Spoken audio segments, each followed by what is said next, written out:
So I like it when it's, summer week, turn out labs, kind of doing walking. Because they have kids. I mean, so you just sit there and like how you just say it's like background. But then I start thinking from it, and after they'll, because that's when we're doing it.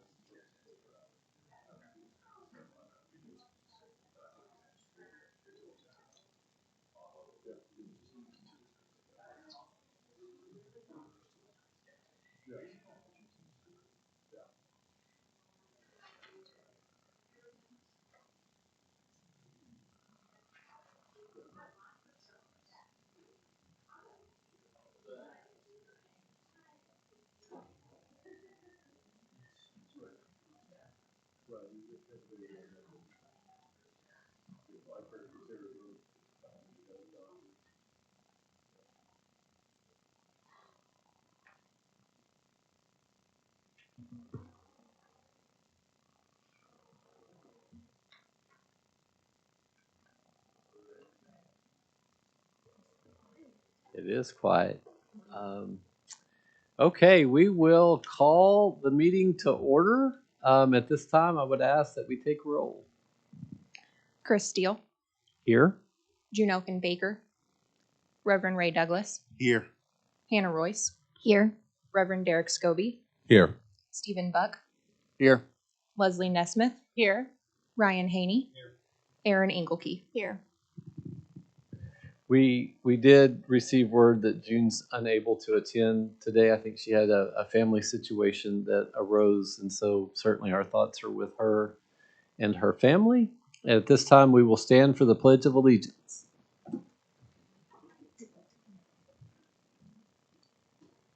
Attention, salute, pledge. I pledge allegiance to the flag of the United States of America and to the republic for which it stands, one nation, under God, indivisible, with liberty and justice for all.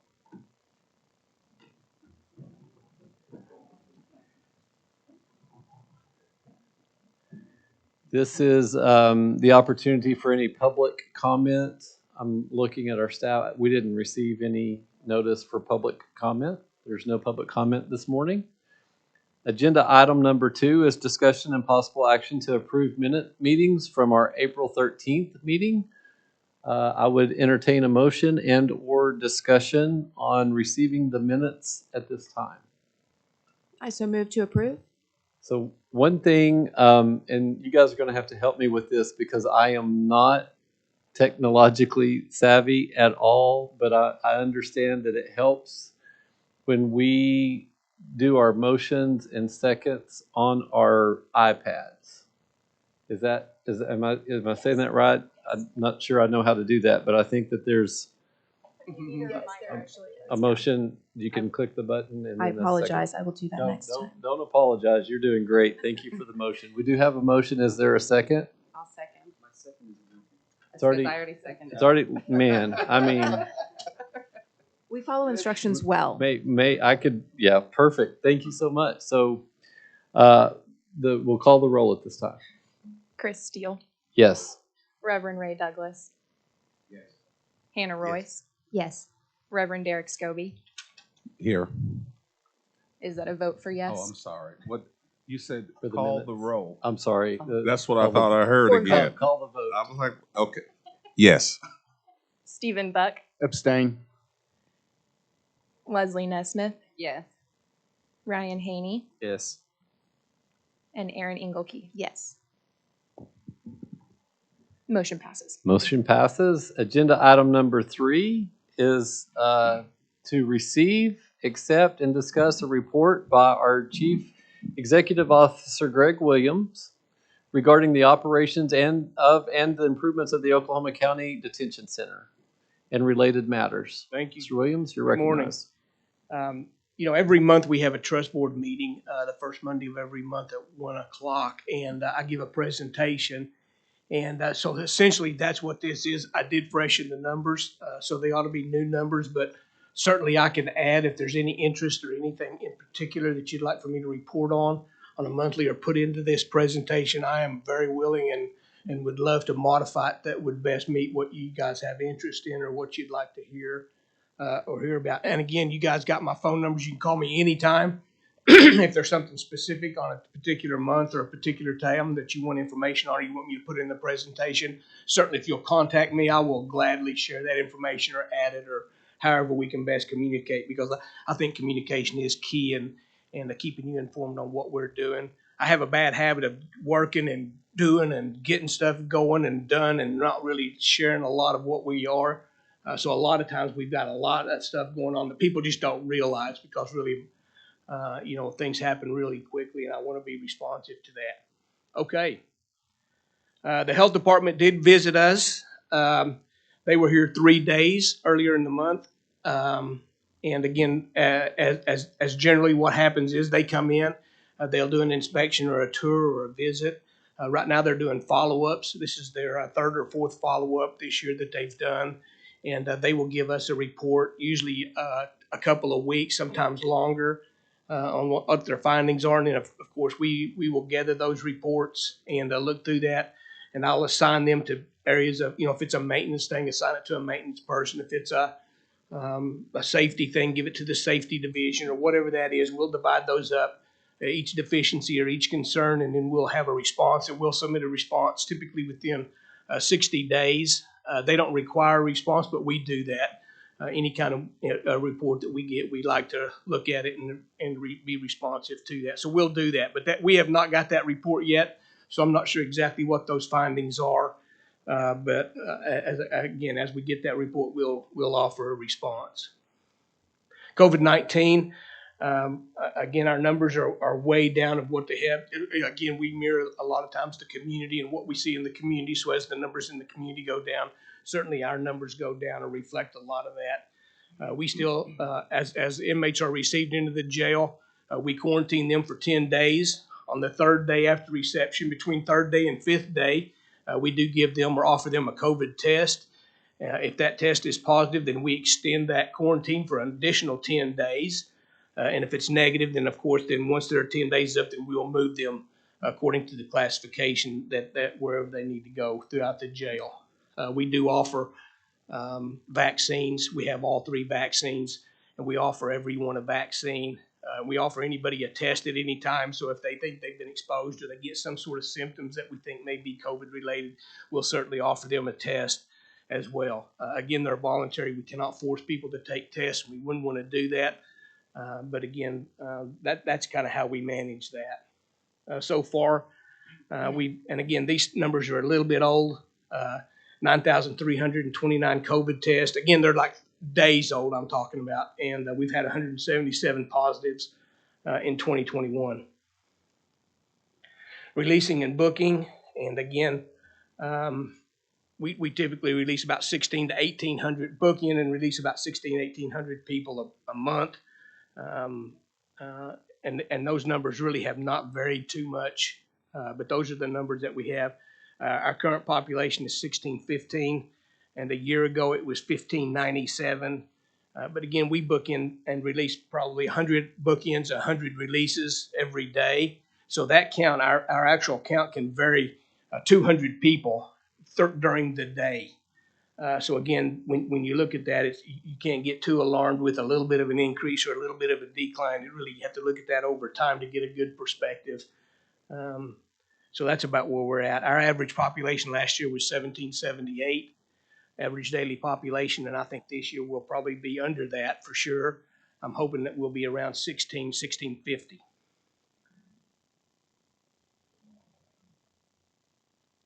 So far, the 11 days this month, we've released 1,616. We've booked in 665.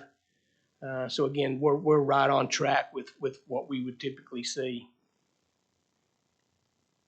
Employment update. Our next academy starts June the 2nd.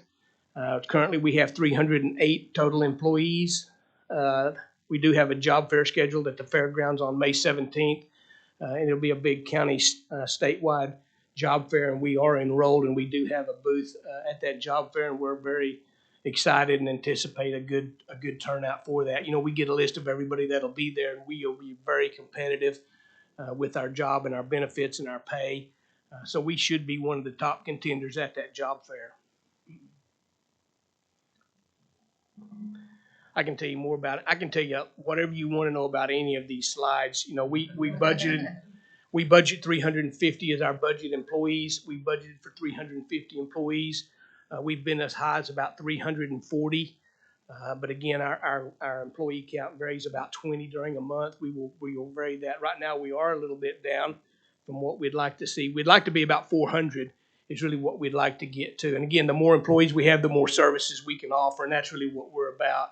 So that employees are a huge piece of what we're trying to do, and some of the things that we stress. Nearly every time you hear me talk, I'll talk about employees and numbers of employees. And again, the only reason that's important to me is because the more employees we have, the better, and the more services we can offer. And that's really what our mission is about. This is Syndaptic. It's our jail control system. Again, I won't spend a lot of time on that, but I can certainly talk to you all day about what that's about. Our Syndaptic, a jail control system, is really the electronics or the computer system that you guys have toured the jail, that opens all the sliders, that operate the elevators, that work the intercoms, that work the cameras. So that is a huge piece of the daily operations and the security features at the jail. That system has been on the brink of breaking for years. In fact, when we started the transition in 2020, the sheriff had told us that that's really the thing that keeps him up at night, is that jail control system, and really how fragile that system is. Well, we do have that system now totally replaced, and it is a totally new system, and it's operating very well. So that was something that we planned out, and really the implementation of that kind of a system is really about a year, 18 months in the planning, because you have to have contingency plan, you know, because your elevators don't work. What are you going to do? And you can't get the doors to open and the sliders to open, and your intercoms don't work and your cameras go down. So all those systems are very critical components of the jail. So we really took in lots of planning and lots of consideration when we switched that system over. So that's why we're so proud of those wires. The new intake process, and again, we are just in the process of implementing a new intake process. And again, it's something that we've wanted to do really since the transition. It's somewhat of a cumbersome. Historically, we've had a pre-med screening system where the police will bring a person in, we'll give them a pre-screening to determine if they're healthy enough to really be accepted to the jail. You know, if they've been in an auto accident, or they've been in a shooting, or they've been in some traumatic event at the time of the arrest, and we want to give them at least an assessment to say, do they need to go to the hospital right now, or are they good enough to come into the jail? And again, it can be drugs, it can be all kinds of things. And then what we do is we book them in, go through the fingerprints and all that, and then we'll do a full medical screening at the end. And that's where you get your more of an in-depth screening about their medications and their prior histories and their prior medical conditions and all of that. We've combined those. So now there's just a full medical. So we get the full medical screening at the very beginning. And that allows us to do a couple of things. One is it gives us an opportunity to really get more in detail with what their mental health is and what their history is, and really get a better idea of really a truer picture of their medical condition, as opposed to just a 10-question pre-screening. It also opens up a space for us, because right now the medical, before it took up 2 spaces, right? One at the beginning, one at the end. By combining those, it frees up a space at the intake, because our intake, as you've seen, is very crowded and very congested, and a lot goes on. And I'm sorry about that. I'm going to lose my voice. But what it's done is it's freed up a space down the hall, and we have partnered with Diversion Hub and Department of Mental Health and North Care. And there's a lot of agencies, there's a lot of agencies that really want to get more and more involved with that intake to identify people that can be diverted out of the jail, or that can be diverted into community sources or community sentencing programs, different courts. All of that needs to take place early on, because once you get in the jail, it's easy enough, I hate to say, to get lost, but getting that person back down to the resource is more cumbersome, because then you have to go find the person, get them out of their cell, get the resource to come to the jail, connect that person with that person, whether it's a video or live. So that connection or that handoff is more cumbersome. The deeper penetration that you have into the jail or the criminal justice system, that handoff becomes more and more complicated. So if we can get that done early on, we think it'll be simpler. So we are really excited about doing that. We've implemented some more screening forms. We're doing a more in-depth mental health screening form as part of the full intake. And again, that was some of the things that have been recommended to a number of people and a number of processes that we've had. I'm sorry to take up so much of your time, but again, I'm really excited about some of the changes and some of the things we're doing that'll increase our services. We have implemented a body scanner, a full body scanner. And this is technology that has emerged, from the old days of backscatter when you'd go to the airport and you'd do different things. Well, this is a very upgraded piece of that technology, some of that same idea. Again, it is a low-dose X-ray machine, and it's part of our medical screening. So this will be part of it as well because we do have a history with detainees coming in. They've swallowed or they've somehow concealed dangerous narcotics, let's say, for example, and then those things start dissolving, exploding, or thank you very much. So again, we think that, and again, some people think it's a security, and it is somewhat security, but really our main focus on this body scanner is medical, because we don't want people to come in and then they endangered their lives by ingesting. So, you get pulled over by the police and it's like, what am I going to do with this? I'll just swallow it.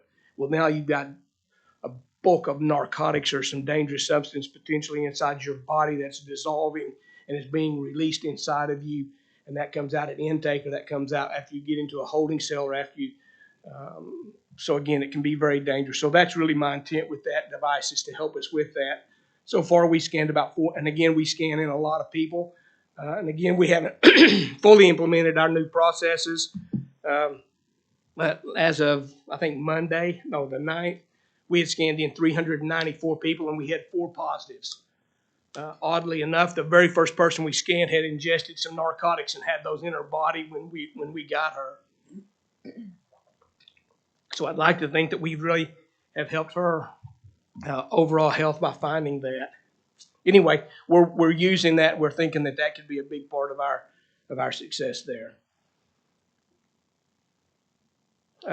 This is a picture of Sergeant Miller, and he was recognized last month for his outstanding work with courts and diversion, and he helps us with a lot of our mental health courts and our mental health screenings, and connect people with treatment programs, and that's the security person that we use that to help do that, and he was recognized for his outstanding work with that.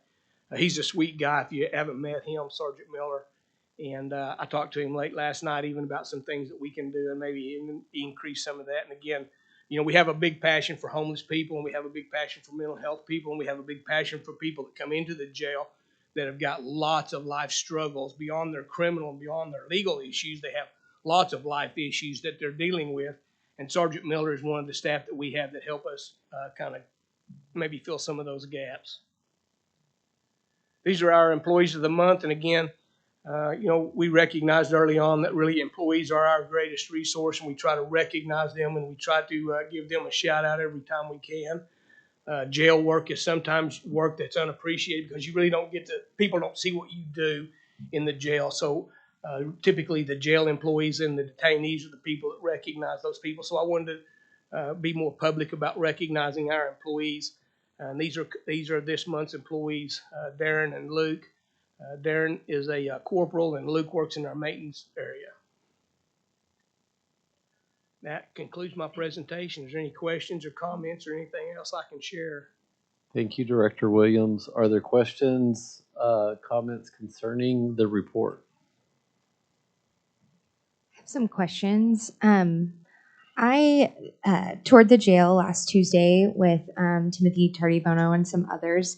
And since then, I've had also the opportunity to speak with some folks being held inside the jail. A few general questions I had. One at the top of the list are all the pregnant people inside the jail located on the 13th floor with medical? Yes. They all are? Or on the 6th floor.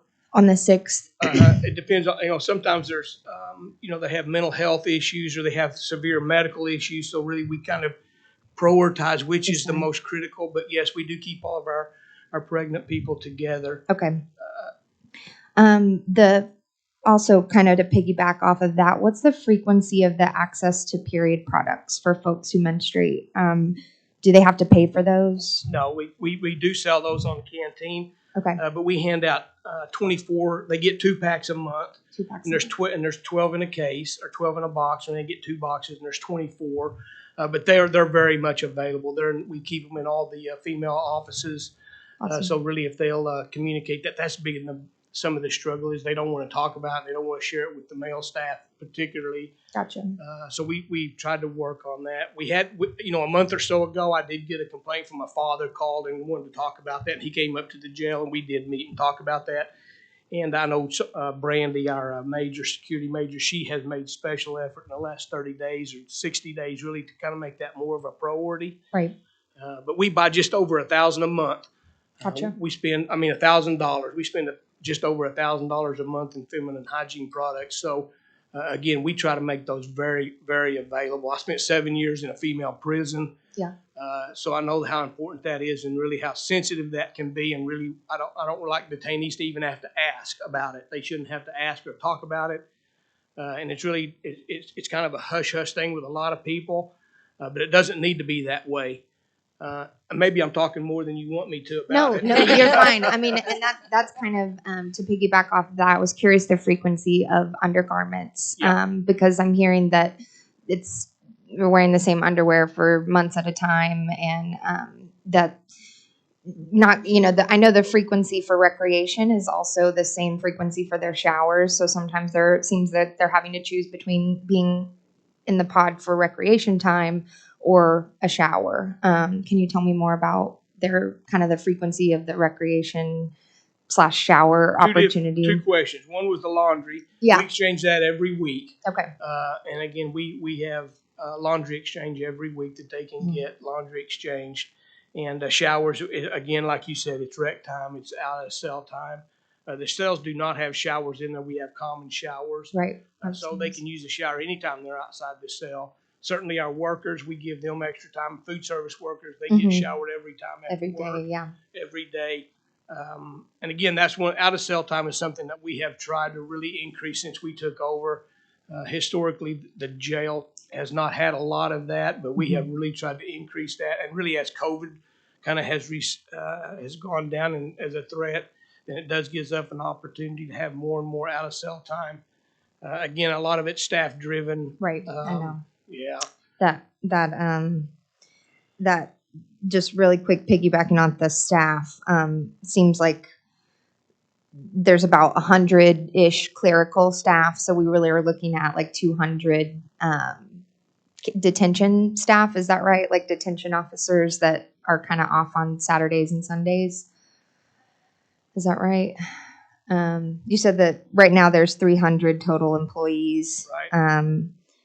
We got 135 civilian, well, if you want to look at that, and the rest are uniform staff. Okay. Yeah, but that has nothing really to do with days off.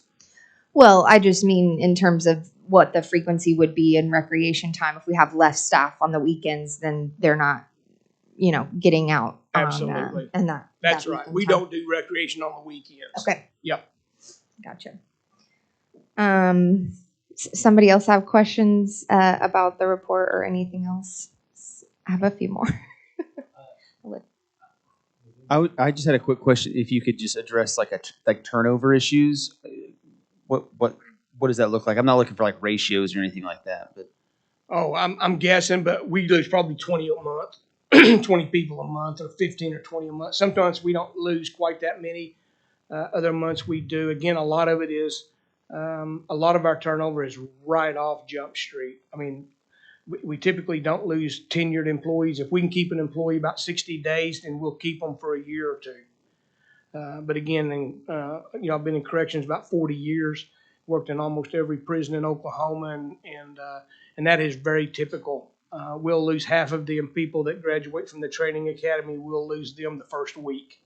So much of the turnover is not like tenured staff. It's they come in, they work there for a minute, and they say, this really isn't for me. Because typically what you find is either people can really adjust and really are comfortable with jail work, or they're not.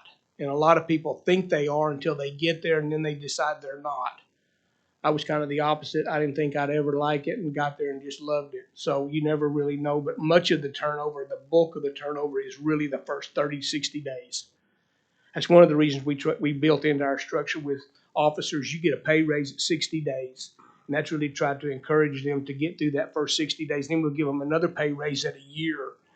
And again, that model is very common in correctional facilities as part of their retention program, is to try to give people incentives early on in their career to really stay. I can get you more numbers about that and would be happy to do that. No, I appreciate that. What kind of investment is made in folks that, half of them aren't making it? Oh, huge investments right off the bat. That of course, the first 30 days are the most expensive. That's when you issue them uniforms, their clothing, their security equipment, all their gear. That's when you give them most of their training, at least the bulk of their training. We give them 105 hours, beginning the day one that they get there. They start their basic training. So absolutely, the bulk of the investment is first 30, 60 days. Thanks. I have a question. Is there anything being done to manage the expectations of the people who are coming in to work as employees up front to mitigate some of that turnover? Maybe pre-orientation or something, saying, here's the reality of it. Here's a video. Watch this video. This is what to expect, so that maybe we can lose those people before the investment is We made. have tried lots of different things, of course. And again, if I could find the key to this, I could really sell it to everybody in the country that has trouble with that. But we have officers come in as part of the interview process and talk to them and say, okay, this is what it's like. This is what you can expect. We do the first 2 days of their employment at the detention center. So we give them tours. We have staff come in and talk to them. So we do some before they even go to training. So we have tried some of that. But if you've got ideas, I would love to hear them. Yeah. So in the queue, I have Pastor Douglas, Stephen Buck, and Hannah. And if it's okay, that's where I saw the hands. If it's okay, we'll go in that order. Pastor Douglas? How often are your training classes? I know you said you had one coming up. Are they regularly scheduled, or? This time of year, really for the last 2 months, we do in-service because every employee has to have in-service as well. So No, I'm talking about for new hire training. that's all connected. Okay.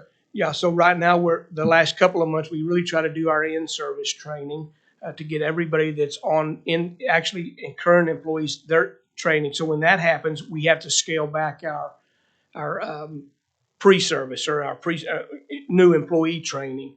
So right now we're doing that once a month.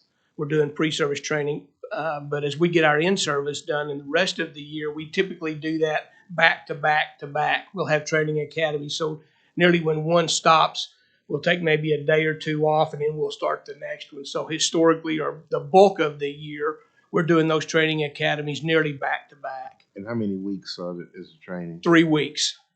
2 weeks at the 105 hours up front, which is just over 2 weeks. And then we'll do a week of on-the-job training with our training staff as well. Okay. Right, So really with the 2 days before the training class and then 2 weeks of actual setting in the classroom, that's 105 hours. And then we do a week after that of on-the-job training. That's considered one cycle of pre-service training. All right, thank you. Yes, sir. Thank you, Pastor Douglas. Mr. Buck? Greg, first of all, thank you for the presentation and for your leadership. It's greatly appreciated. I've got one request for future presentations, if you could do it, and then one general question. On future presentations, I would be very interested in seeing your discharges that are being engaged in the community services, that you're able to track and somehow that person X has been released and they're engaged at team or something Okay. like that. I would just like some representative to know how many people are exiting who have some sort of connection on the outside. Yep. And I know that's a tough data pool sometimes, but I would really appreciate that. The second is, and this is more, theoretical, and it's certainly beyond the current scope. I'm just interested in your thoughts. What exploration is being done, or is there anybody capturing data to understand what's happening with the families of detainees, to think about whether or not that is a family that was previously DHS connected. Is that a family that has a history of chronic incarceration? One of my thoughts as I step into this role is I'm really interested in exploring how collectively as a community we help those families. Your role is not long-term incarceration. You're a transient population. Right. But I'm interested in exploring data points on how we can be better at wrapping services around families whose loved one has become entangled with the criminal justice system. Yep. I think you're right on target. There's a huge disconnect, just to be honest. I'm always going to be honest, but there's a huge disconnect between the jail and even the courts, because most of the time the person will go to court, and if I don't ask him when he gets on the elevator what happened in court, we really don't know.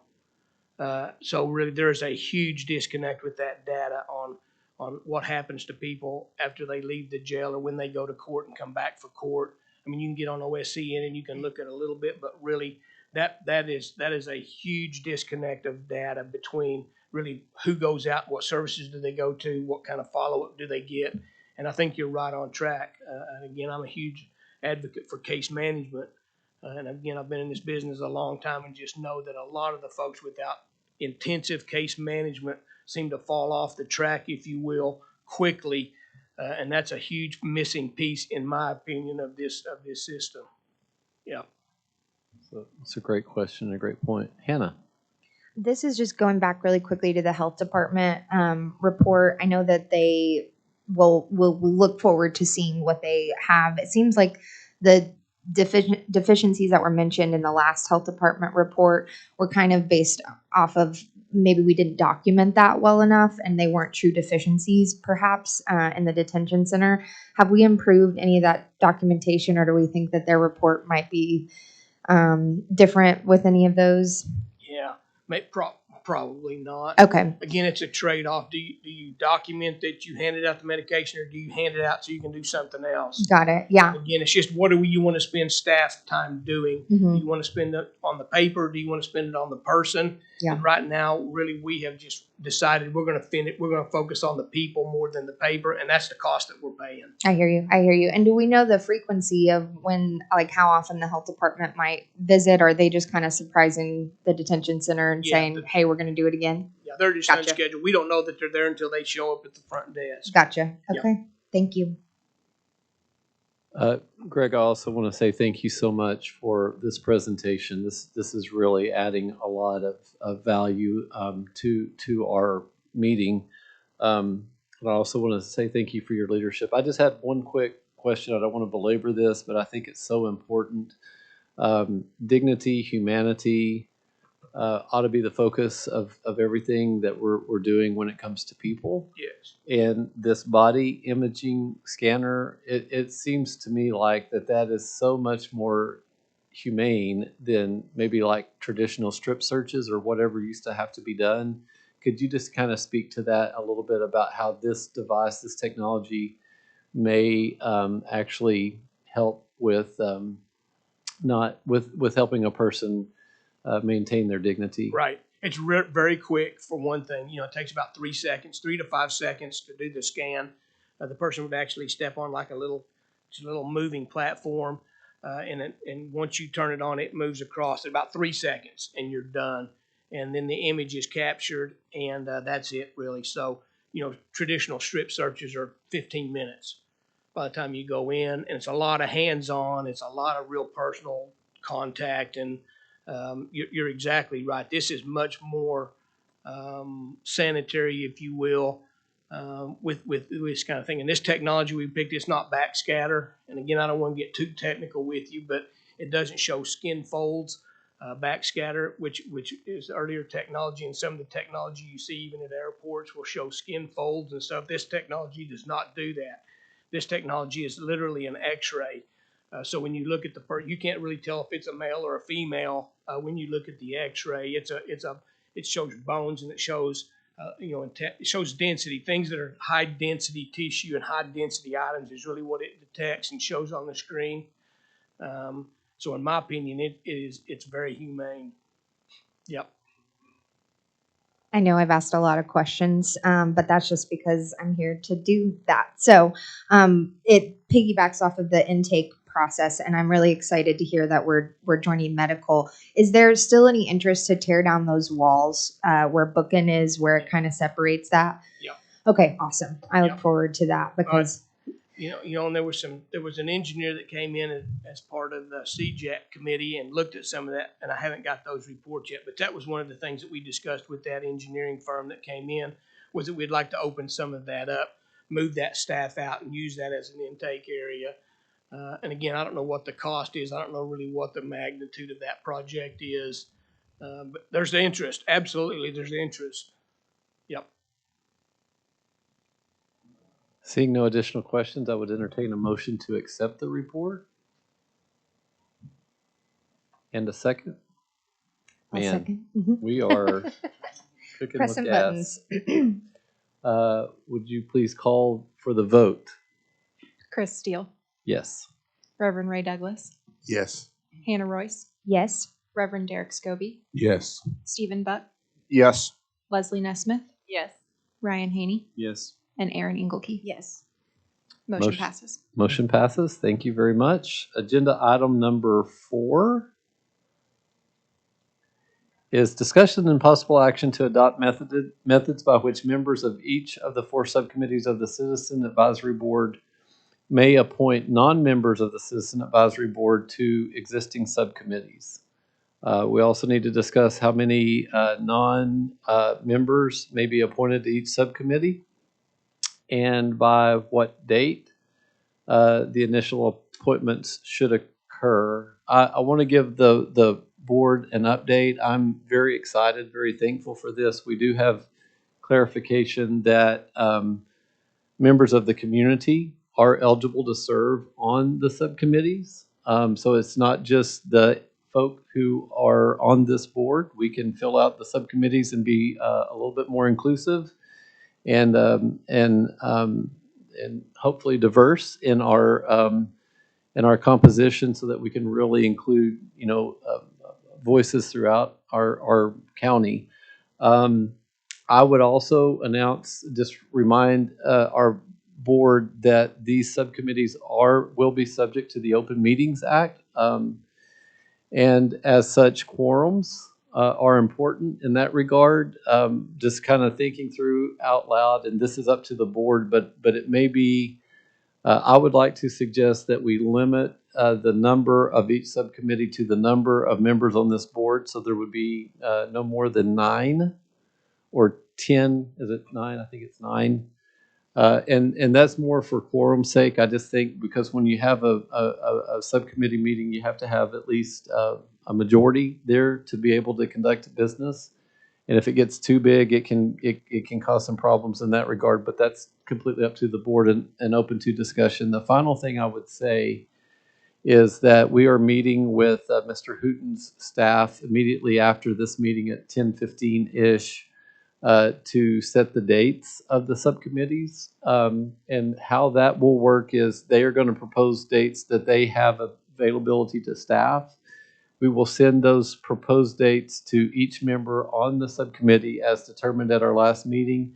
If there's a conflict with the majority of those subcommittee members, we will identify new dates. So the actual subcommittees will be the one entities that ultimately determine the date based on the staff's availability, and that'll be some communication that'll transpire outside of this meeting. The other thing that I would say is, and I'm probably most excited about this, I did have a conversation with actually Hannah, maybe Pastor Scott, I can't remember who I've talked to, somebody, maybe Stephen, but I've had some conversations, and also with Greg Williams about the opportunity to potentially include individuals who reside at the jail to be a part of these subcommittees, like those legitimately closest to the situation, to participate in the subcommittee process, as well as staff who work at the jail to also participate in the subcommittees, just to be as balanced and as fair as we can. I'm a big believer that those closest to the situation are ultimately closest to the solution. And I think that this might give us a good great perspective. I would encourage us to work through Greg and his staff to identify individuals who would want to participate in that regard if the subcommittees determined to add those voices to their composition. And it seems to me that perhaps the easiest and most efficient way to determine and to fill out the populations of these subcommittees is to have the subcommittees meet, select a chair, vice chair within that subcommittee, and then encourage the subcommittee to vote to add to establish their membership. I would also suggest, Pastor Douglas, that if you are on a subcommittee that I'm not on and I have an idea of somebody in the community that has either expressed an interest or that I think might be a good fit based on their talent skill, I could maybe submit that name to you for consideration. You can do with it what you want to, but that seems like maybe the most efficient and effective way. Listen, everybody on this board is a leader, is competent. What I want is for you to be empowered and equipped to really, fill out your subcommittees, include the voices that you feel like ought to be included, and lead those discussions. So there's a lot to unpack there, but I'm going to open this up for discussion. My recommendation would be that we would populate the subcommittees through the members who are serving on those subcommittees at the time that they first convene. So at your first convening, you would take nominations of additional voices that you would like to add, and that you would set the membership, and that you would be the entity to determine what the membership would be. That's one thing. The second thing is I would probably recommend that we limit the membership to about 9 per subcommittee, and that you would at least consider adding voices of individuals who are impacted by the jail. 3 different things. Open that up for discussion. Improvements. I've got an open. I'd like hit the button, so I don't know. Oh, I'm sorry. I don't know if you see that up there or not, but maybe I'm supposed to. I'm just not looking. I'm not looking, Ryan. I'm sorry. Thank you. I'm just trying to follow the iPad rules. Yeah, thank you for doing that. We'll get there. A couple quick things. I think you've given us some good reasons about why we ought to include other people, but it almost seems like it was just sort of like a foregone conclusion, and now we're just discussing how that's going to work. But I wonder if we might have some more discussion on whether that's even necessary. And if we are going to do it, I would actually suggest that we cap the number of this board people at to where you would at least have to have someone from this board present, because 3 of the 4 subcommittees have 4 people from this board, and if you put 9 people on there, you could theoretically have a quorum and not have anyone from this board there.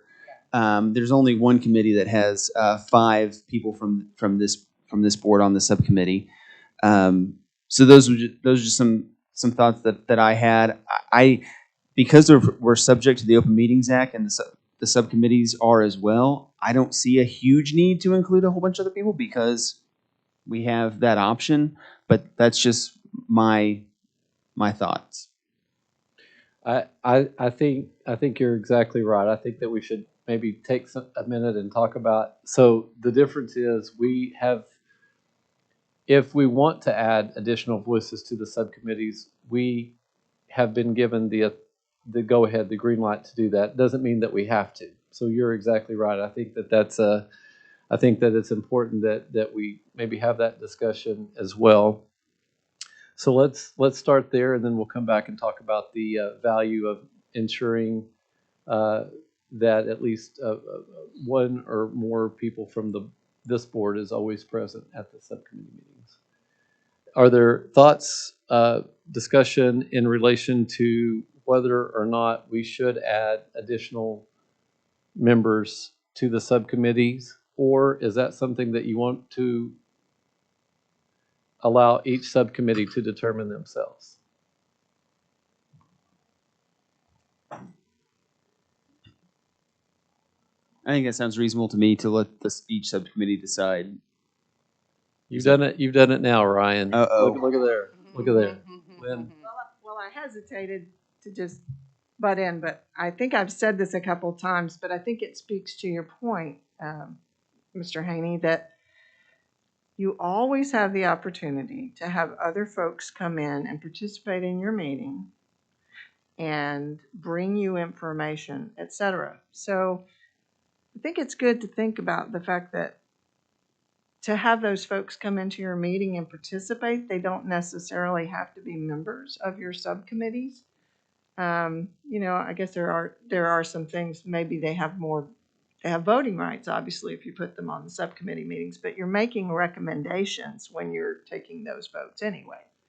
So just something to think about. You can always have other folks. We could have a panel come in regularly and give you information from inside the facility, from staff and detainees. So there are ways to do that. Just something to think about as you're discussing that.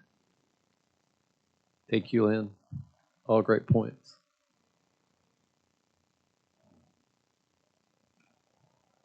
And so to that point, I think we can certainly leave it to each individual subcommittee. I'm on 2 of those. I'll just say right now, my preference would be to invite people in to come and present, like the presentation we just got, because we are all appointed by like a constituency essentially, and I would be not wild about sort of inviting some other people in to have voting rights and that sort of thing. So that's just, again, one person's opinion. So, Hannah, do you have something to say? I was just going to say, I think that the authority we've been given is one that we have the opportunity, right, to include some of these voices that are traditionally unheard. And so I think, the things we're voting on aren't like she said, they are recommendations. We're not voting on big contracts or any of that sort of thing. So it would be my wish that, even within the subcommittees, once we do decide and start thinking about who we would appoint, maybe that's not 9 people, but I do see the benefit in having them feel a part of the process, right? And feel like they have responsibility and that they're being heard in more of a way than just, coming and reporting to us. So those are my thoughts. Thank you, Hannah. Pastor Scobie. I fully agree with Hannah. Too often there have been the least left out and the left behind who have not had a voice at any table. So I agree with Hannah that I certainly believe that 1 or 2 persons outside of this committee be appointed to these subcommittees. And several other boards that I serve on, we have subcommittees, and there are people outside of that board. So it's nothing out of the norm. But I just believe that people should have that right to come in and share their voice and share their concern. And I love the idea. I was looking at your face to make sure when Chris was speaking about people who are actually detainees possibly serving. I was thinking, really, that can be done, and if it can be done, I think it's a phenomenal idea, because obviously I would believe that Greg would probably speak into that as well, and it'd be the right person, the right detainee, just not some wild Bill Hickok coming in, but someone to be able to express what's really going on up close and personal from a different vantage point, and as well staff. So no, I mean we're not overseeing the United States of America. We just have a few people that's assembled to give recommendations. So I think other people should be a part of that, and I do not think that it should be up to the person that is chairing that subcommittee. I mean, whatever we do, I believe we should go all in. It should be full across the board, one way or the other way. Appreciate this discussion.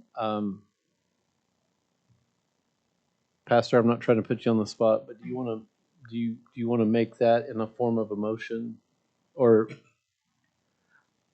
I want to make, I have a question. I'm going to push my request Sure. to speak. Okay, so I want to make sure I understand. We're talking about potentially having detainees as voting members of a subcommittee. Is that what we're saying? Potentially. Okay, so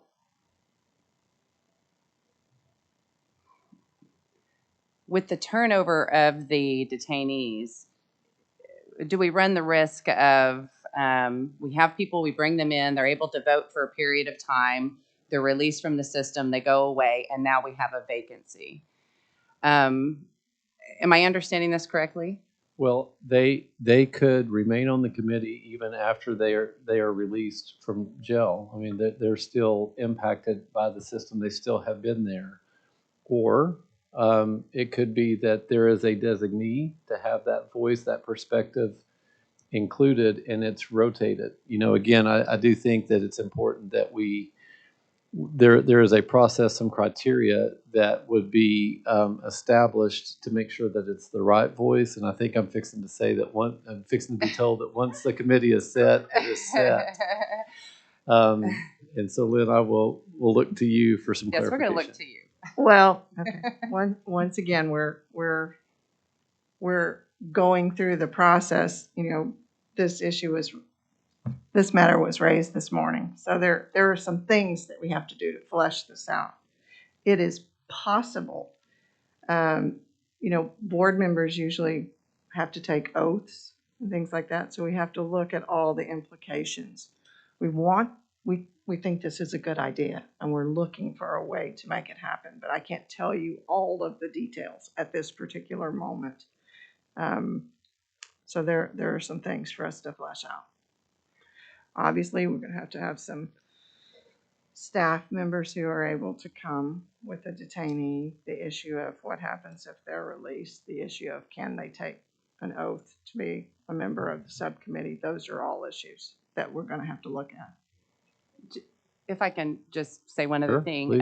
I am not opposed at all to people who have spent time in the system. I can think of 2 people that I think would be very beneficial on one of these subcommittees who have spent a substantial amount of time incarcerated, who have straightened out their lives, and they're doing very well in society. So I just want to be clear that I am definitely in favor of having those voices heard. I just think we run a risk of creating a problem for the committee or for the process by including people who are currently incarcerated. Thank you. Thank you for the comment and for the input. And again, I would just say composition, if we go in this direction of the subcommittees, would be up to the subcommittees themselves. Stephen. Well, certainly, but within the structure of the law, if they can't take an oath of office, Sure. then they would have to come in as part of the input process. Presentation.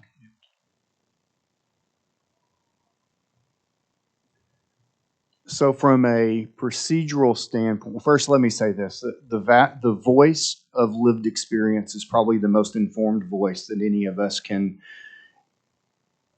listen to as we contribute to executing our duties. And so I want to validate lived experience and what that can mean to inform us as we work to inform the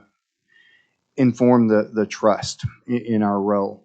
But procedurally, my question is, we would not be inhibited from articulating a path forward for our subcommittees to go ahead and begin the meeting process without lived voices with one of our future action items, perhaps at next meeting, to flesh out what we would like to do corporately in terms of how we're going to do a process to invite lived experience to the table. I think it's extraordinarily important, but we don't have to do everything in one step today. This is a process decision. It's an important decision. Your points on voting are 100% valid. The points on ability to do an oath, 100% valid.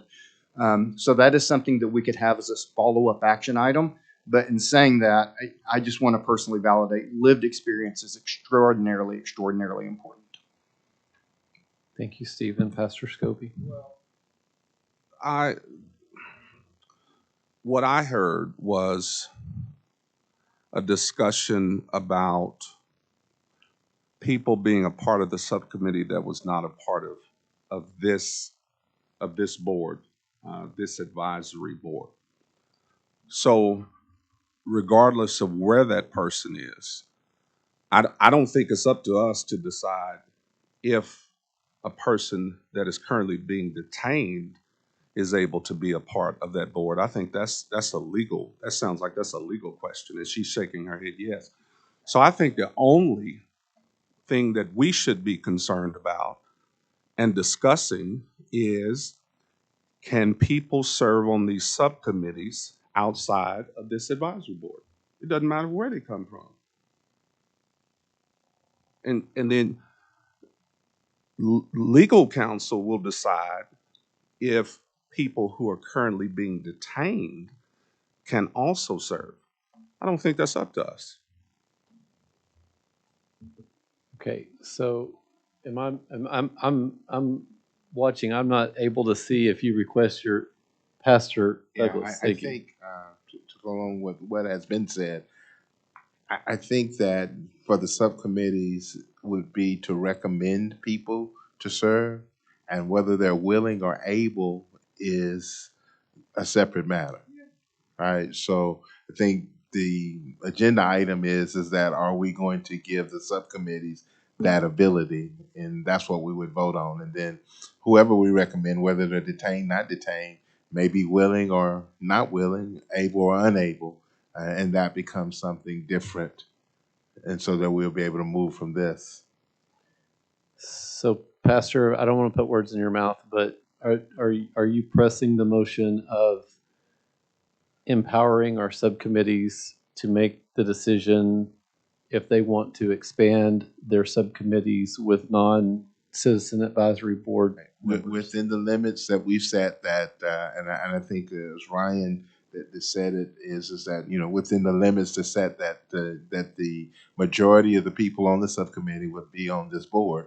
And so with a maximum limit, I think you suggested of 9 or whatever it is, but the majority would have to be on this board, and then that's what we would approve, and then we would get legal clarification on whether or not whoever we decide could be on. That's fair. So I'm gonna try to repeat this back, and please do not let me put words in your mouth. But is the motion that we would, the motion is to empower the subcommittees to determine the membership of their subcommittees up to 9 members, with the caveat that at least one Citizens Advisory Board member has to be present at each subcommittee meeting? No, that the majority of the people on the subcommittee would be part of the Citizens Advisory Board. Okay, up to 9 people, but the majority have to be members of. Right, so if we only had 4 on that subcommittee, we could only have 3 people outside. Okay.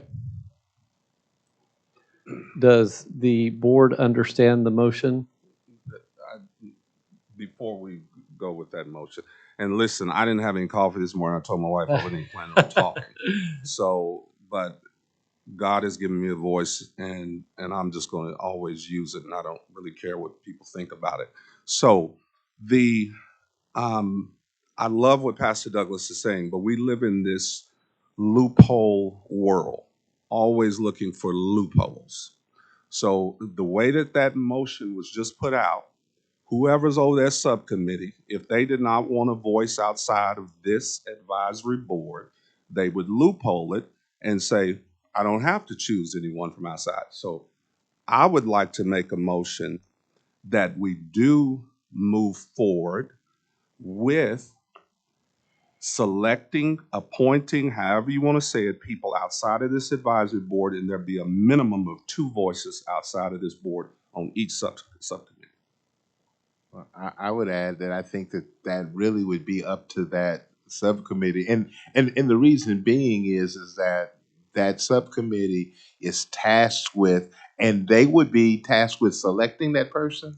And so if we're going to say if there's a loophole that people are going to loophole in, is that the person I select would be, if I wanted that loophole, to be my sycophant. So it wouldn't to mandate that I have someone really does not close up the loophole. I understand what you're saying. Good point. It does not close up the loophole, and so I think that the people that have been selected to this board, we have to trust their decision-making process and their integrity of doing the right thing. We don't live in that world. We have to. I know, but that may not be the world we live in, but we have to. It is an awesome discussion, and I think we're getting into debate a little bit, which we can give time for, because I think this is a very important.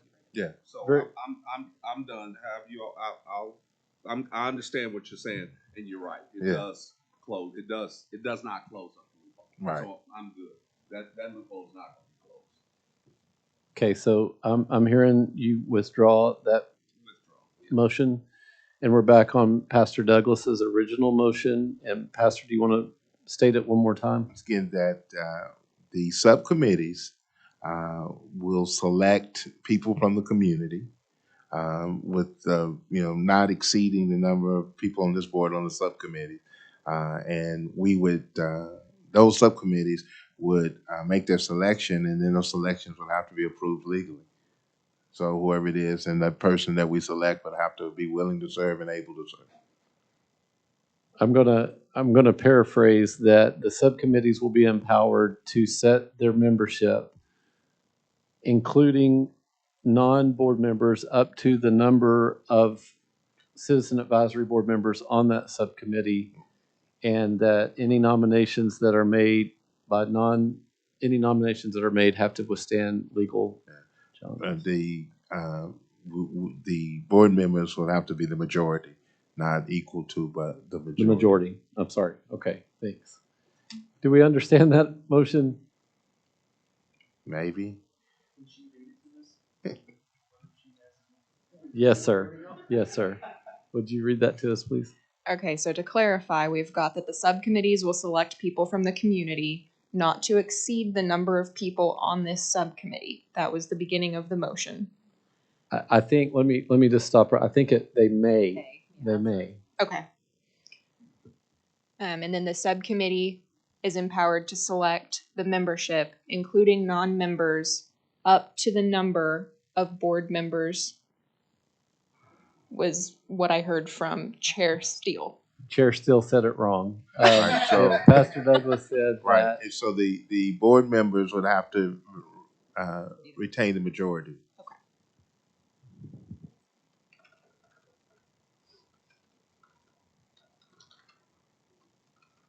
You might should clarify that when you say that, you mean, I think you're saying that you want the majority of the subcommittee members to be cab board members. Exactly, yes. Can you say that one more time for me? I think we're clarifying Pastor Douglas's motion to say that the majority of members on the subcommittees are also going to be cab members. When we say board members, it starts getting confusing. Okay. I thought that was your intent, so. It was, thank you. Okay, so I have added that the majority of the subcommittee members will also be members of this board. Okay. Could you read the whole thing in its entirety one more time before we move into discussion? Okay, so the subcommittees will select people from the community not to exceed the number of people on this subcommittee, and that the majority of the subcommittee members will also be members of the Citizens Advisory Board. I think that's correct, except instead of saying will, it should be may. Yeah. Okay. Is there discussion on the motion, Stephen? One clarification on intent and also process, right, is, and to the point that was made just a couple of minutes earlier, is the intent of the motion that for a recommendation to be forwarded, that it must receive that the affirmative, or that the meeting from which the recommendation came must have a majority of the board members attending that meeting? Because to the point that was being made earlier, there is a situation, there is a potential that there could be a meeting where only one cab member is attending, but that hits the quorum quantity to forward a motion. So is your intent that in order for a recommendation to be promulgated, a majority of the voters must be members of cab? Exactly, yes, thank you. Okay, thank you for that clarification. Additional discussion? Is there debate? Seeing none, we will call for the vote. Yeah, no. Oh, I'm sorry. I'm ahead of myself. We need a motion. Is there a motion and a second? There is a motion and a second. We will call for the vote.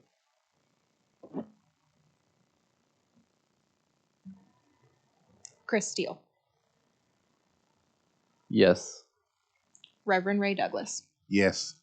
Hannah Royce, Yes. Reverend Derek Scobie, Yes. Stephen Buck, Yes. Leslie Nesmith, Yes. Ryan Haney, Yes. Aaron Inglekey. Yes. Motion passes.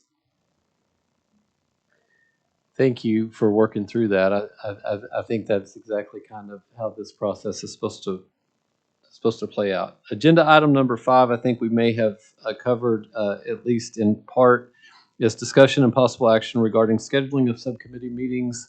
Just as a reminder, we will send potential dates to the members of the subcommittees following this meeting, and we'll work back and forth until we identify dates that are good for the majority of the subcommittee members from this board on those subcommittees.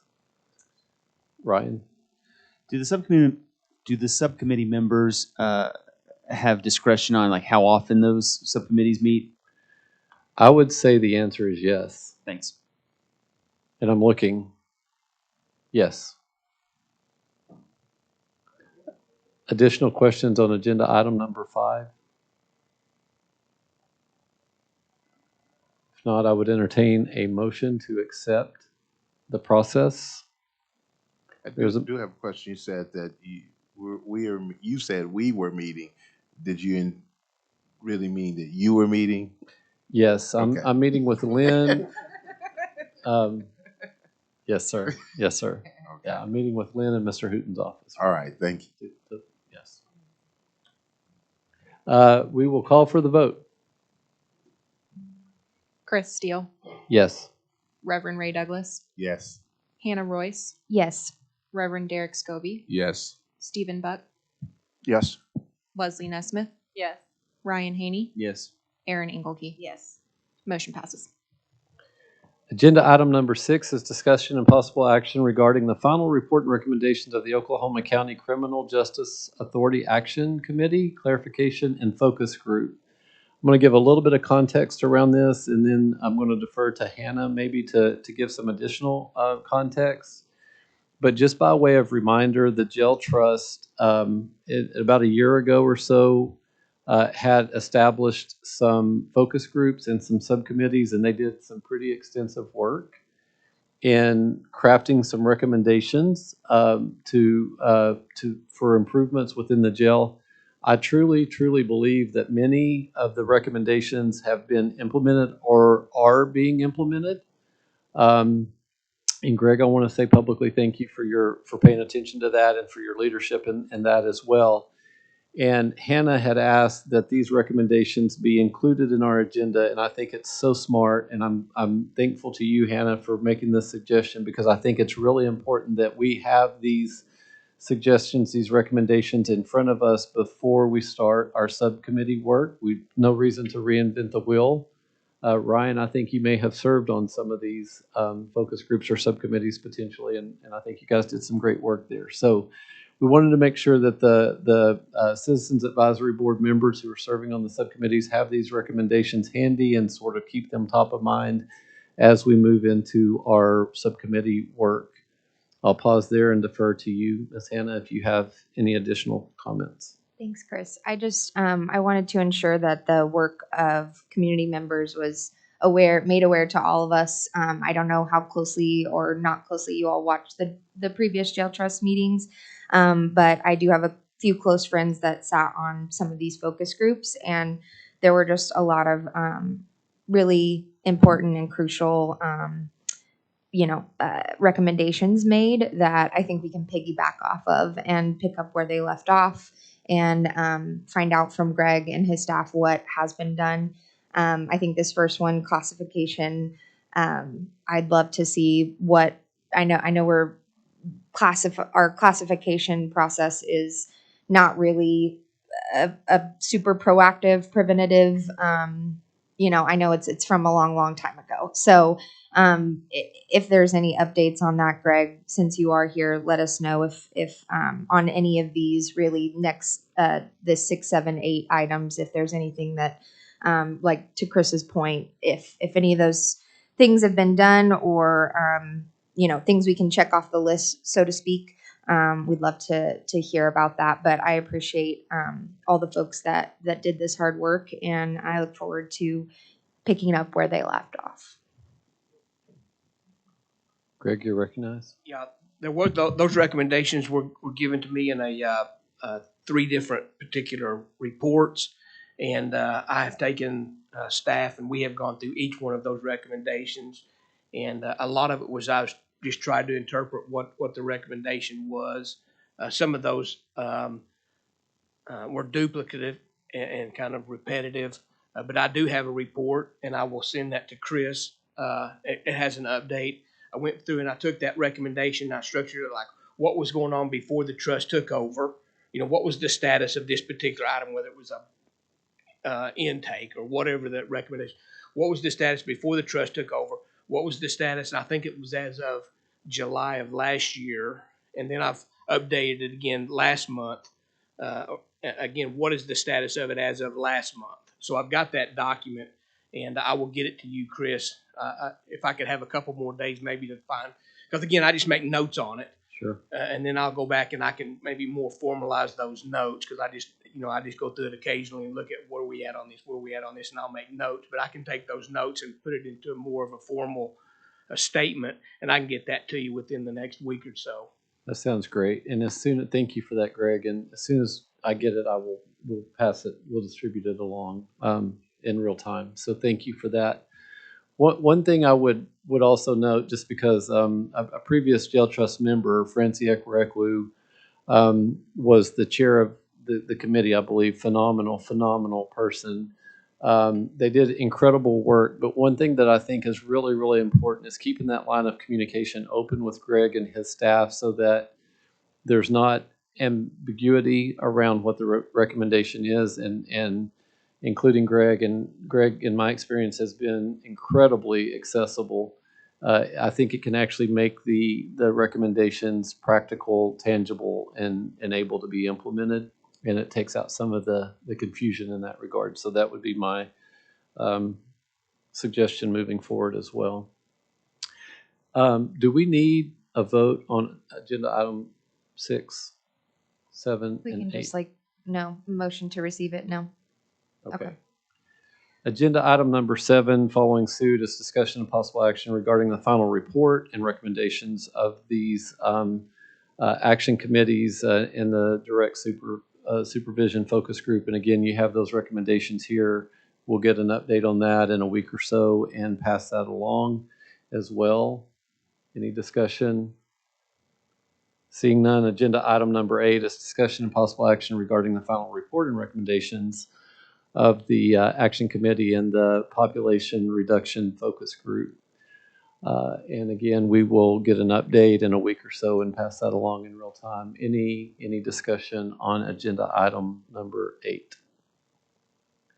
Seeing none, agenda item number 9 is discussion and possible action for a recommendation to the Board of County Commissioners to fill the at-large vacancy on the Oklahoma County Criminal Justice Authority. So what has happened since we last met is that I'm sorry to interrupt you, but I really feel like if you're going to ever use the report recommendation, we didn't word it right. I really think that you really need to have a motion to receive the report so that you can legitimately use it on 6, 7, and 8. Okay, let's go back and do that. Thank you, Lynn. That's just a little. we appreciate that. Yeah. I'll motion to receive agenda item number 6, the classification focus group. Hannah, can you just push that little? Boop. I pushed it. We have a motion and a second. Would you please call the vote? Could I get clarification from legal? Are we able to take items 6, 7, and 8 together as a group to receive the reports? really more proper to do them separately because you could get a different vote on each proposal. Sure. Lynn's not having it. I like it. Okay, Let's- so for let's item practice. 6, You're doing great great. You're doing practice. great. Mhm. for item 6, Chris Steele, Yes. Reverend Ray Douglas, Yes. Hannah Royce, Yes. Reverend Derek Scobie, Yes. Stephen Buck, Yes. Leslie Nesmith, Yes. Ryan Haney, Yes. Aaron Ingleke. Yes. Motion passes. We will call for, is there a motion to accept the report in agenda item number 7? There is a motion and a second. Is there discussion? Seeing no discussion, we'll call for the vote. Chris Steele, Yes? Reverend Ray Douglas, Yes. Hannah Royce, Yes. Reverend Derek Scobie, Yes. Stephen Buck, Yes. Leslie Nesmith, Yes. Ryan Haney, Yes. Aaron Ingleke. Yes. Motion passes. And then agenda item number 8, is there a motion? There is a motion. Is there a second to receive? There is a second. Is there discussion regarding agenda item number 8? Seeing none, we'll call for the vote. Chris Steele, Yes. Reverend Ray Douglas, Yes. Hannah Royce, Yes. Reverend Derek Scobie, Yes. Stephen Buck, Yes. Leslie Nesmith, Yes. Ryan Haney, Yes. Aaron Ingleke. Yes. Motion passes. Agenda item number 9 is discussion and possible action to make recommendations to the Board of County Commissioners to fill the at-large vacancy on the Oklahoma County Criminal Justice Authority. Joe Allball has resigned his position on the jail trust, and the county commissioners met and voted to ask this board to make a recommendation to fill his position on the jail trust. It is an at-large position, as I understand it. I do want to be clear, and I'm very, very thankful to the county commissioners for the input. I mean, that feels very validating to me. But as I understood the conversation, they may or may not have to accept our nominee, but they are willing to ask for our input, which I think is very, very important. And so at this time, our job is to discuss and recommend a person or persons to fill the position, the vacancy on the jail trust. The official name is the Oklahoma County Criminal Justice Authority. Can I ask a question to legal probably? Is there a way that a CAB member could sit on the jail trust in the way that, a county commissioner sits on the jail trust for representation there? Or is that probably doubling up? You know, again, I don't think it's outside of the question, but we got the addition to the agenda after posting the original agenda on Friday. Right. So I would also say that, you can certainly discuss it, and if you just wanted to make a nomination today, you could do so. But I know that most of you probably didn't know about this until Monday morning when Right. we posted an Yeah, amended agenda. definitely want to discuss it. That is something that I will certainly check in on. I don't think it's particularly precluded, but again, you're just guessing if you haven't looked. Any other questions? Well, my question may be for you, it may be for Chair Steele, I'm not sure, but did the county commissioners provide any guidance on the qualifications, the credentials, any Their minute- background that they're desiring to fill this particular role? To my knowledge, they did not contact the trust, and their minutes were not posted at that time yet. Okay. Okay. So in full disclosure, in communicating, in the communication I received from the county commissioners, they feel like that this board is conscientious, is aware, is supportive of the direction that the county is moving in improving the conditions, the practices, and ultimately the facilities within the jail, and would seek our input. Is what I was given. They said it's an at-large member, so there's quite a bit of leeway in making the nomination. Chris, if I may, I would suggest then that we would recommend that the chairperson, whoever that would be, right now it's you, but whoever the chair of this cab would feel that. Now, I think that would be a natural. So I appreciate that. I would tell you, I would tell you this, and I'm very honored, but in my estimation, diversity is important. And all things considered equal, we have some awesome leadership here and diversity within this organization. And I honestly think that Pastor Scobie, or a leader like Pastor Scobie, would be a great addition to that, to make sure that we are being intentional about being inclusive. My recommendation would be Pastor Scobie.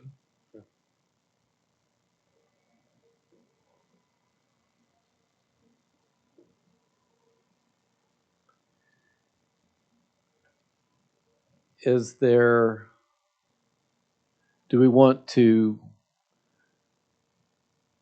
Lynn's point, I don't want to rush this decision. I don't want to, I want to make sure that we are given due diligence and making sure that we're thinking through this. Is it the desire of the board to make a recommendation today, or is it the desire of the board to not take action today and to think through this a little more? I'm glad you asked, because I wouldn't feel comfortable voting one way, or I would have to abstain today. Okay. I would prefer to take some time. When I saw this on the agenda, I didn't realize that today was like the deadline to, which it sounds like it's not. They didn't But- give us a deadline. Okay. But so I understand a month may not be ideal, and Yeah. they probably don't want it to go a month, but so Ryan, let's be clear on that. There is no deadline, but I do believe that Joe Allball's resignation is effective already. So just for what that's worth.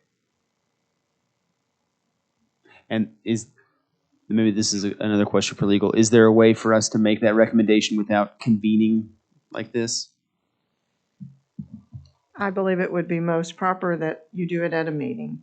We rushed to get the agenda amended, so we wouldn't have another month before we brought it forward to you to even discuss, if you wanted to discuss it. I think to Ms. Royce's point, we don't have some answers to whether it's really appropriate to appoint someone from this board to the trust board as well. I think you need answers to those. We're not in danger on the trust of not having a quorum. So from that standpoint, the trust can still act and do its business that it needs to. And I'm sure that they want you to expeditiously appoint, but I don't know that there's a huge problem in waiting to next month. If there were, we could convene another special meeting if we needed to. Is it possible for us to get a copy of the minutes from that meeting? Just Certainly. Again, I think we're lacking information. It'd be helpful to have some guidance before we make this decision. We'll make that available to you, and if it's not there, we can also gather some additional information to perhaps be helpful. Great. As much as I don't want to have a special meeting, I would rather do that than rush something today. Since we are just making recommendations, it's not a true appointment. Correct. We weren't given that authority. So we will just be making a recommendation overall to the Board of County Commissioners that they can either confirm or deny, and they would appoint that person, right? Mm-hmm. I just wanted to clarify. Absolutely.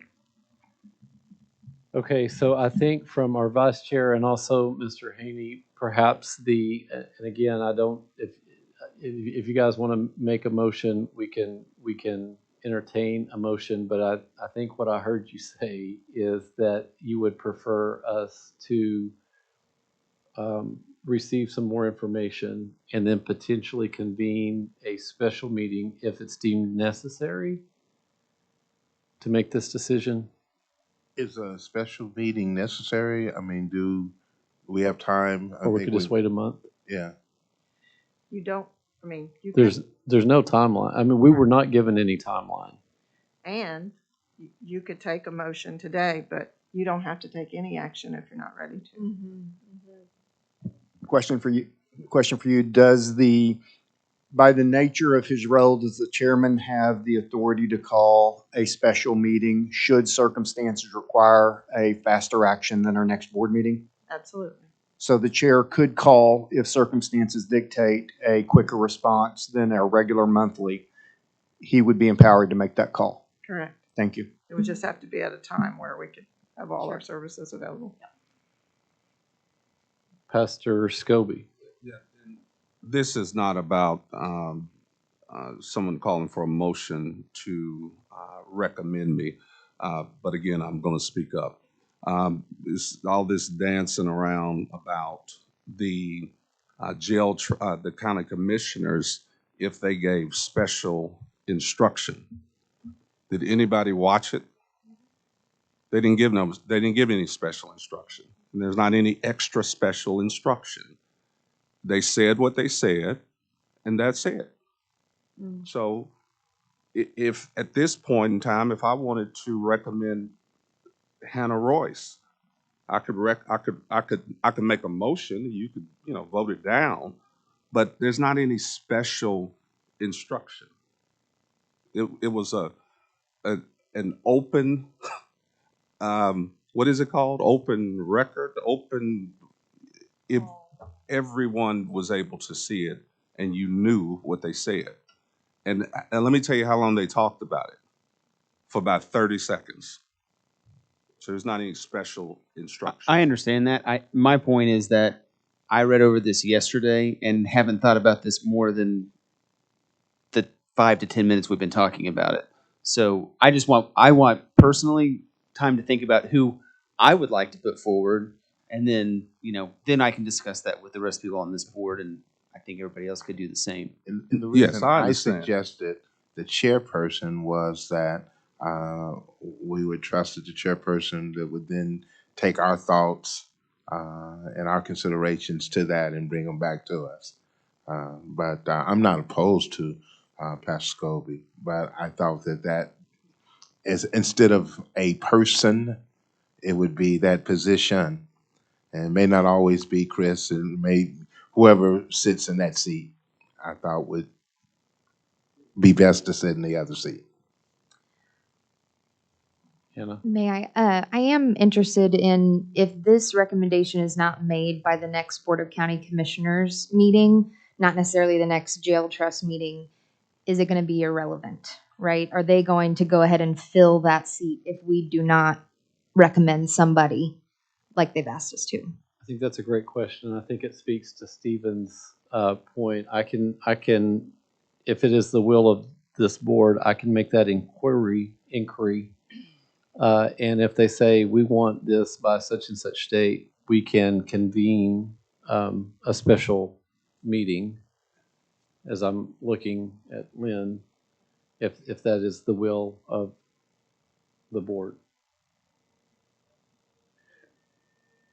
So I guess I should say, what is the will of the board? Is there a motion on the floor?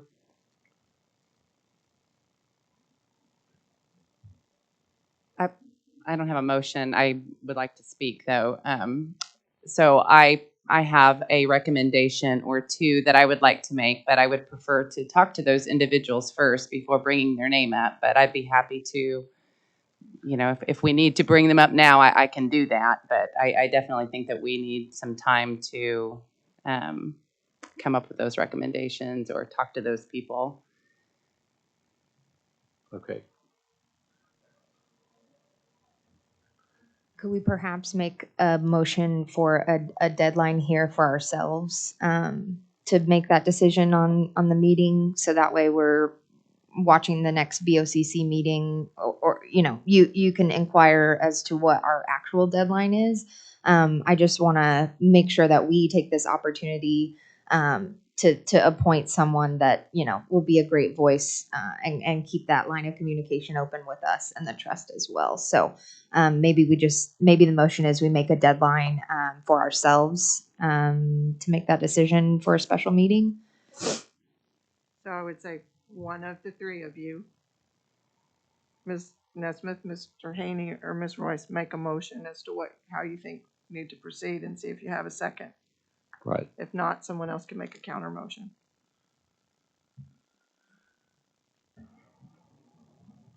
Ryan, how much time did you feel like would be appropriate for you to gather thoughts and nominations or recommendations, I should say?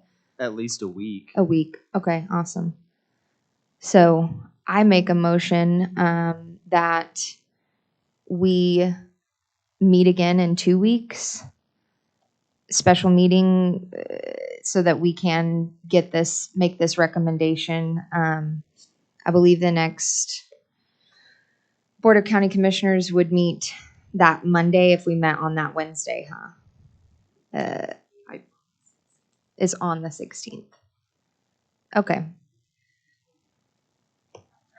And my thought is if they're going to give us this much time and then make a decision, if we don't do it today, then whatever recommendation we would have made probably wouldn't have been that well received to begin with. So if they can't give us a month, then I just can't see that this is like a serious request.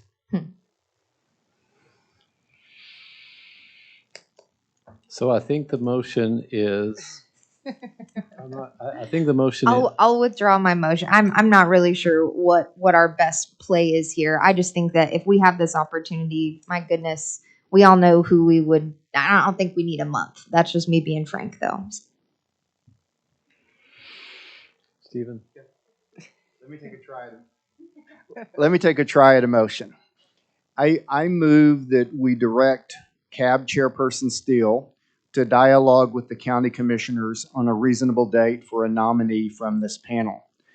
And further, I empower Chairman Steele to use his authority to call a special meeting should that be warranted to meet the commissioner's preferred deadline. There is a motion and a second. Is there discussion? I just want to say I appreciate you, Mr. Buck. I'm learning from all your fancy motion making. So I appreciate it, and I appreciate the discussion. Thank you. Further discussion? Is there debate? Seeing no debate, we'll call for the vote. Chris Steele, Yes. Reverend Ray Douglas, Yes. Hannah Royce, Yes. Reverend Derek Scobie, Yes.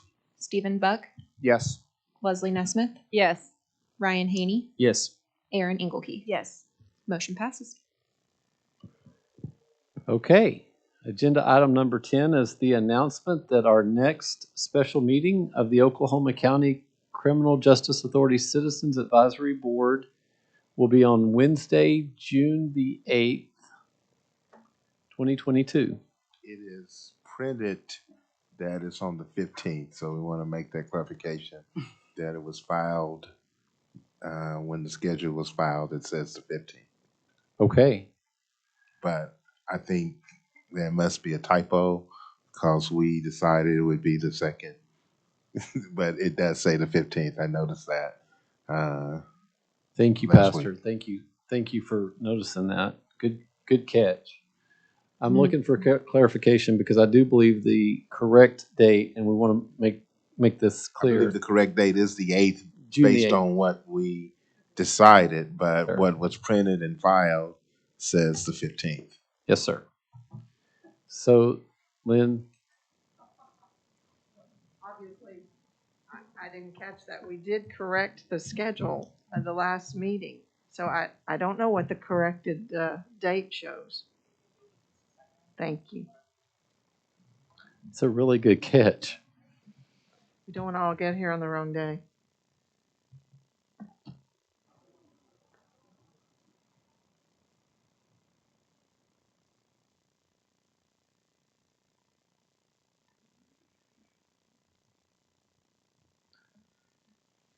For some reason, I thought that we originally wrote it down as the 15th, but the first Wednesday is the 8th, and we meet on the first Wednesday of the month. That You is would be correct. So the board accepted the amended schedule for June 8th instead of June 15th. That was filed April 13th, directly after our meeting. Okay. So the correct date is June the 8th. Correct. Do we need action to accept that? No. Okay. That's why it's just written as announcement. Announcement. Got it. We want it I mean- clearly on the record that we've got the right date as the 8th. Okay. Okay. We don't need action to validate that June the 8th is the correct. Okay. Fair enough. Agenda item number 11 is adjournment. Ooh, I'll make a motion. There is a motion and a second. All in favor, say aye. Aye. All opposed, the same sign. Seeing none, we are adjourned.